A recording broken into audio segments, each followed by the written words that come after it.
ایک شخص آدھی رات کو مدینے کے پاس پہنچا، ساتھ میں حاملہ بیوی تھی، تو اس نے مدینے کی حدود کے پاس ہی خیمہ لگا لیا اور صبح ہونے کا انتظار کرنے لگا۔ بیوی کا وقت قریب تھا تو وہ درد سے کراہنے لگی۔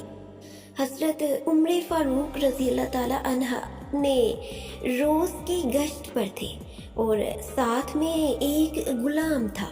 جب آپ نے دیکھا کہ دور شہر کی حدود کے پاس آگ جل رہی ہے اور خیمہ لگا ہوا ہے تو آپ نے غلام کو بھیجا کہ پتہ کرو کون ہے۔ جب پوچھا تو اس نے ڈانٹ دیا کہ تمہیں کیوں بتاؤں۔ آپ گئے اور پوچھا تو بھی نہ بتایا۔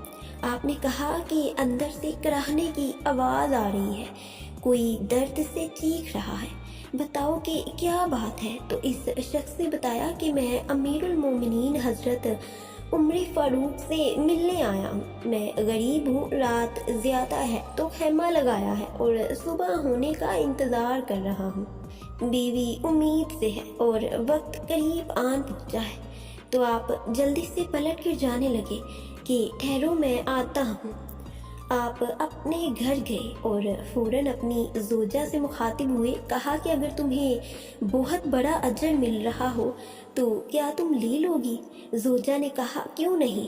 آپ نے کہا چلو میرے ساتھ، میرے دوست کی بیوی حاملہ ہے، وقت قریب ہے اور جو سامان پکڑنا ہے ساتھ پکڑ لو۔ آپ کی بیوی نے گھی اور دانے پکڑ لیے اور آپ کو لکڑیاں پکڑنے کا کہا۔ آپ نے لکڑیاں اپنے اوپر لاد لیں۔ جب وہ لوگ وہاں پہنچے تو فوراً کام میں لگ گئے۔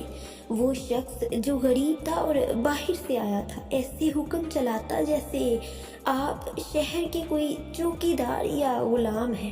کبھی وہ شخص پانی مانگتا تو آپ دوڑے دوڑے پانی دیتے۔ کبھی پریشانی میں پوچھتا کہ تیری بیوی کو یہ کام آتا بھی ہے، تو آپ رضی اللہ تعالیٰ عنہ جواب دیتے، جبکہ اس کو کیا پتا کہ امیر المومنین حضرت عمر فاروق خود ہیں۔ جب اندر بچے کی ولادت ہوئی تو آپ کی زوجہ نے آواز لگائی، یا امیر المومنین، بیٹا ہوا ہے۔ تو یا امیر المومنین کی صدا سن کر اس شخص کی تو جیسے پاؤں تلے زمین نکل گئی اور بے اختیار پوچھنے لگا، کیا آپ ہی عمر فاروق ہیں؟ کیا آپ ہی امیر المومنین ہیں؟ وہی جس کے نام سے کیسر و کسرا کانپتے ہیں، آپ وہی ہیں؟ وہی والے عمر ہے جس کے بارے میں حضرت علی نے کہا کہ آپ کے لیے دعا کرتا ہوں، اور جس کو رسول اللہ صلی اللہ علیہ وآلہ وسلم نے دعا مانگ کر اسلام کے لیے مانگا، آپ وہی ہیں؟ آپ نے کہا میں وہی ہوں۔ اس نے کہا ایک غریب کی بیوی کے کام کاج میں آپ کی بیوی یعنی خاتون اول لگی ہوئی ہے، اور دھوئیں کے پاس آپ نے اپنی داڑھی لپیٹ لی اور میری خدمت کرتے رہے۔ تو سیدنا عمر رو پڑے، اس بدو کو گلے سے لگایا اور کہا تجھے پتہ نہیں تو کہاں آیا ہے؟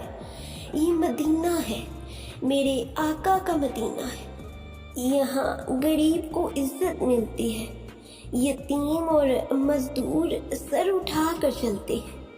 اگر شہر کے کنارے ایک کتا بھی بھوکا مر گیا تو عمر سے اس کا سوال کیا جائے گا۔